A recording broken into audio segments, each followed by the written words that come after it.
ಲಂಚ ಪಡೆಯುತ್ತಿರುವಾಗಲೇ red hand ಆಗಿ ಸಿಕ್ಕಿಬಿದ್ದ inspector. Lokayukta Dhanaraj ಭರ್ಜರಿ ಕಾರ್ಯಾಚರಣೆ. ಕೆಪಿ ಅಗ್ರಹಾರ ಪೊಲೀಸ್ ಠಾಣೆಯ ಇನ್ಸ್ಪೆಕ್ಟರ್ ಗೋವಿಂದರಾಜ್ 4 ಲಕ್ಷ ರೂಪಾಯಿ ಲಂಚ ಸ್ವೀಕರಿಸುವಾಗಲೇ ಲೋಕಾಯುಕ್ತ ಪೊಲೀಸರ ಬಲೆಗೆ ಬಿದ್ದಿದ್ದಾರೆ. Vedamurthy Prajapower breaking news.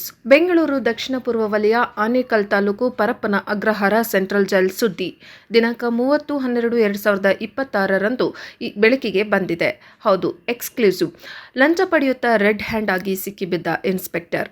ಲೋಕಾಯುಕ್ತ ಧನರಾಜ್ ಭರ್ಜರಿ ಕಾರ್ಯಾಚರಣೆ ನೇತೃತ್ವದಲ್ಲಿ ಬೆಂಗಳೂರು ಜನವರಿ 30 ಕೆಪಿ ಅಗ್ರಹಾರ ಪೊಲೀಸ್ ಠಾಣೆಯ ಇನ್ಸ್ಪೆಕ್ಟರ್ ಗೋವಿಂದರಾಜ್ 4 ಲಕ್ಷ ರೂಪಾಯಿ ಲಂಚ ಸ್ವೀಕರಿಸುವಾಗ ಲೋಕಾಯುಕ್ತ ಪೊಲೀಸರ ಬಲೆಗೆ ಬಿದ್ದಿದ್ದಾರೆ.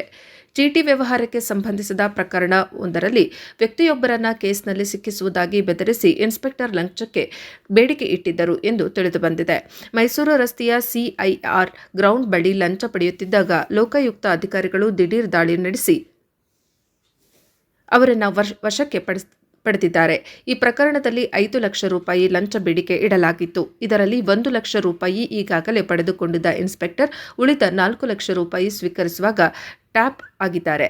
ಧನರಾಜ್ ಎಂಬುವವರು ನೀಡಿದ ದೂರಿನನ್ವಯ ಈ ಕಾರ್ಯಾಚರಣೆ ನಡೆಸಲಾಗಿದ್ದು, ಇನ್ಸ್ಪೆಕ್ಟರ್ ಗೋವಿಂದರಾಜ್ ವಿರುದ್ಧ ತನಿಖೆ ಮುಂದುವರೆದಿದೆ. ಪರಪ್ಪನ ಅಗ್ರಹಾರ ಪ್ರಕರಣ ದೂರು ದಾಖಲಾಗಿದೆ. ವರದಿ ವೇದಮೂರ್ತಿ ಪ್ರಜಾಪವರ್ ಟಿವಿ ಬೆಂಗಳೂರು.